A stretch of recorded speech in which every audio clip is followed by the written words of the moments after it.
relationship for what has happened before and what do we need to do to move forward, recognizing that and move forward. I don't feel like every time I sit down with a group of white people, which I am almost always the only Indian person in the room, I don't feel it necessary for a bunch of apologies and all of that crap. Yeah, it happened, and the time has come to learn from each other. And I think, for us to succeed in identifying what it even means or looks like to re-indigenize Yellowstone Park, it's small steps. It's like the first thing, like when you asked, when we left, do we want to go through the arch? And I said no. I hate the arch. Did anybody hear that? Yep. Why do you think I hate the arch? Teddy Roosevelt. Teddy Roosevelt was here like 5 minutes. He showed up for a ceremony, was in the park not even a day, and then he gets this arch named after him, which is just somebody sucking up to the boss to put his name on it. And I said, the day Yellowstone really recognizes that they want to reconcile with native tribes, we take his name off that arch. Because Roosevelt hadn't, as I mentioned to somebody walking in here, I don't know if everybody heard it, he's one of his most famous quotes is, I'm not going to say the only good Indian's a dead Indian, but I'd say 9 out of 10 that's right, and the 10th one I'm not so sure about. And he's quoted like as in favor of colonial genocide of indigenous people all over the world. And you could write a book of quotes that Roosevelt made for opposed to really anything but white people. He was a eugenicist. All these terrible things. Yet, as much as I love the Lamar Buffalo Ranch, and hopefully maybe we'll pull off in front of it and talk about a little bit about its importance. Does anybody not know about the Lamar Buffalo Ranch? Or does everybody already know about it? Otherwise, we won't stop if everybody's already familiar. You walk in there, and I love that place, and there's Teddy's face right inside of the door. And, that's one of those things that we get invited to these meetings, and we have to kind of push that aside. Well, let's meet in the middle. Let's find new heroes. Or let's not have heroes at all. Let's just put the buffalo on there.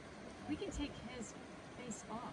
I would love that. This is why we have to have these conversations, because as white people, we don't know what we don't know. We don't Right. know what's offensive. Right. And I don't know that like I said, I'm kind of radical, but I've spent a lot of time educating myself that I've had the privilege to do.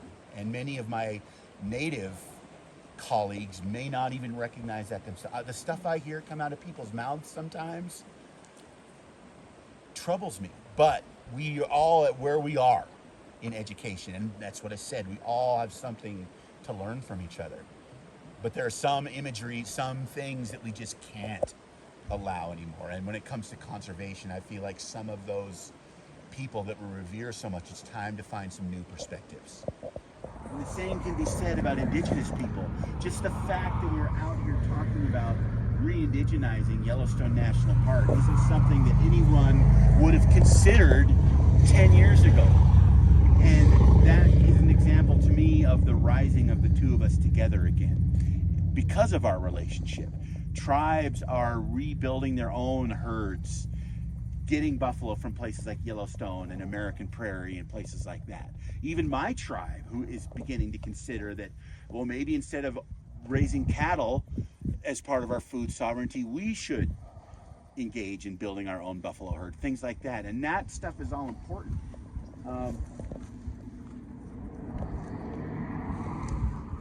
Buffalo, the Anishinaabe word for buffalo is bijiki. Bijiki, Mashkade bijiki, which means plains buffalo. We just say bijiki. And I have a friend who was also a poet in Billings one time. She was reading just like little sentences for her poems, and she said, Mashkade bijiki means fuck around and find out. And I erupted in laughter as the only other person who understood what she was saying. And I just think of all the stickers of buffalo, and the tourists being flung in the air, hanging a pair of jeans off the taxidermied buffalo at the visitor center for American Prairie in Lewistown, stuff like that. But this animal is a representative of respect. And why do they represent respect? And the idea there being that the buffalo recognizes his importance to everybody else. and chooses to give himself to everybody else so that everybody else can thrive. And how, recognizing your place and acting on that is showing respect for everybody around you, and then gaining the respect in return for your sacrifice. And it's fun to joke about them being the Walmart of the plains, but because I don't think Walmart respects us the way some of us maybe enough to earn our dedication to pushing our carts down those aisles, right? The buffalo is something different. And I like to tell a story. Beth, you've probably heard me tell this story before about that Yellowstone Revealed event where I was living in that teepee for that week as the only person out in the valley. And one night, it was the second night there, and I got up in the middle of the night. Well, first, it started that afternoon because there were performances. There was like a little stage in the middle of the meadow, and different days, different people would do different performances, singing and dancing and things like that. Superman came out and did a performance, which was awesome. But one evening, there was a group of people rehearsing for their performance the next day. And they had people walking in like from the river among the teepees and then kind of gathering near where the stage was. And as they were rehearsing in the late afternoon, early evening, from the side of the hill came down out of the trees this big single bull buffalo. Walked out into the meadow between the teepees and the river and was just hanging out there grazing. And everybody, because there are a bunch of tourists from the campground watching as well, and everybody's oohing and aahing and this sounds almost too perfect to be true, but things have to happen unbelievably. And this tourist walked up to me as I'm watching the buffalo and said, "Is that a real wild buffalo, or is that one from a petting zoo that you guys brought in to be with the teepees?" Which is about as touristy a tourist question as you can get. And I said, "No, it's a real wild buffalo, So the evening progresses, gets dark, the performance ends, everybody goes out, goes back to the campground or back to wherever they came from. And I go in and I put myself up for the night inside my teepee. Middle of the night, I get up to go out and use nature's calling. And I have my headlamp on, but the stars are so bright that I don't even need to turn it on. And I walk out, like halfway between my teepee and the river, and I'm looking, at the heavens and the stars and the Milky Way, and just feeling like I'm the only person on Earth. Nana Buju, our first person who sent out in the world as his first task from Kichi Manitou, our creator, to listen to the world and listen to all of our other relatives, speaking the one language we all used to share. And what everybody did is they told him their names and what they did and how they could benefit, how they already benefit each other, and what they could do to benefit the human animal just arrived as the last animal on Mother Earth. And I'm looking and I'm feeling, it's great to be the only one here. And all of a sudden I hear like 4 octaves below what I came. Oh shit. It could be anything, right? Any of the gigantic creatures that inhabit Yellowstone. And then I hear it again. So I turn on my headlamp and I turn my head, and about halfway between me and that flag right there is that bull buffalo, bedded down in a wallow behind the teepee right next to mine. I kind of look at him and he's looking at me, and I'm well within where I should be, to be safe. And I just said, "I hope you have a good night, brother," and wander back into my teepee and went back to bed. And the whole time I'm laying on it, I can't believe I'm sleeping like 20 feet from this magnificent buffalo. And I get up the next morning to make my coffee, and the sun is just coming up and there's still no one around, and he's still there. And I set up my little jet boil and make my coffee and set my chair up and sit down. And he's still there, and he finally gets up and shakes himself off and kind of starts grazing and making his way behind the teepees and up the hill, and he's gone. And I thought, number one, what a wonderful experience to get to have by myself with this magnificent animal and spend the night in their presence, But then the second thing, and this is the thing that has tied me to Yellowstone more than anything else. And you have to consider the context of why I was there, why those teepees were there. That after 150 years, the Park Service finally said, you belong here. You should be here, and we want you to come back.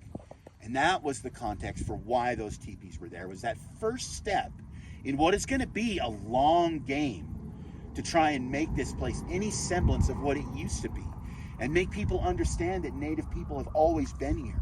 You know, it's the kind of thing that I won't live to see. Even if I live a long life, I won't see what it ultimately needs to be, but it's great to be part of initiating that first steps. And sometimes a buffalo is just a buffalo, and he's got his nose up the butt of because it's the rut of his chosen lady this year. But sometimes he's Bijiki, Mashkine Bijiki, this spirit, this manitou of this thing called respect that's been part of our culture forever. And I firmly believe that that buffalo was there, not just as a random bull living off by himself, but as this spirit, as this idea of respect and who we are. And he wanted to be there with us, all of us who are buffalo people, buffalo cultures, who the buffalo was this ultimate relative, ultimate companion that we shared the world with, where we lived and died together. And he was there because he wanted, as a representative of Buffalo Nation, to be part of it.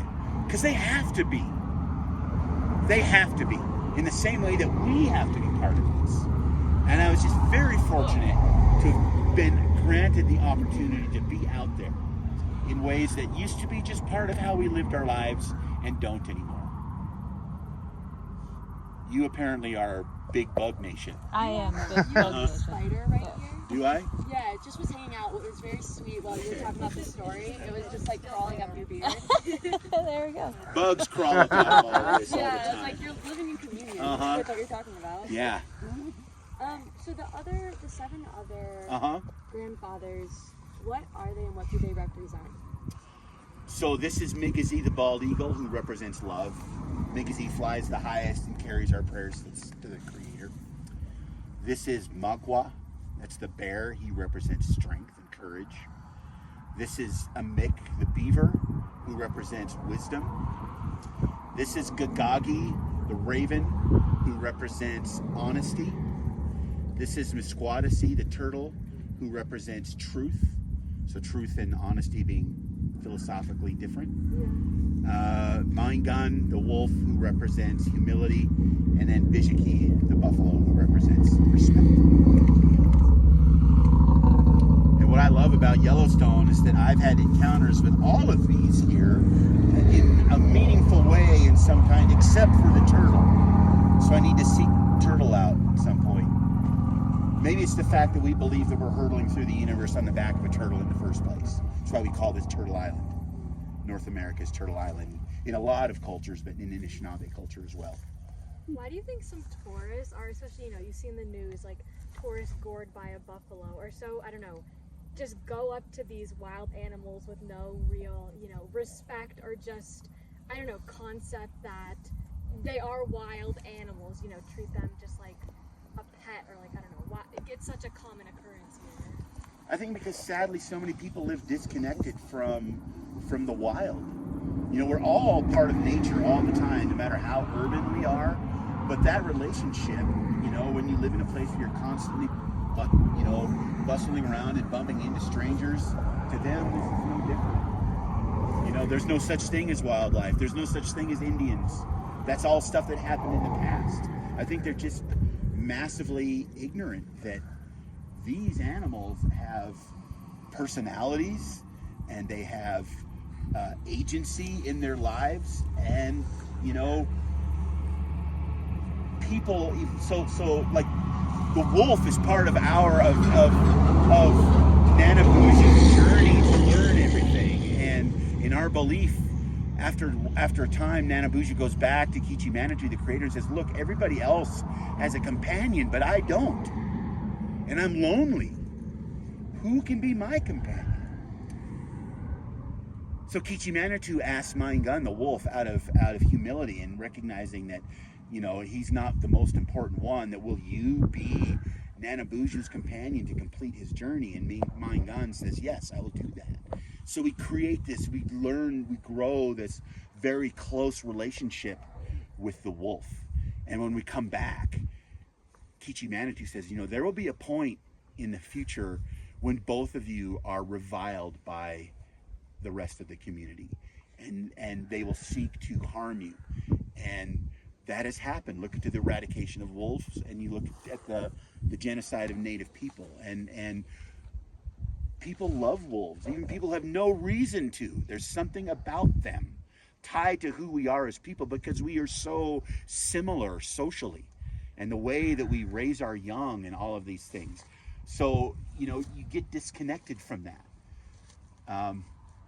I lost the track of where the question was that took me talking about mowing gun like that. But yeah, I think that's part of it. I think it's just the disconnect. That and wanting to. I want to pet buffalo. Yeah. I think that's. Oh, sorry. I also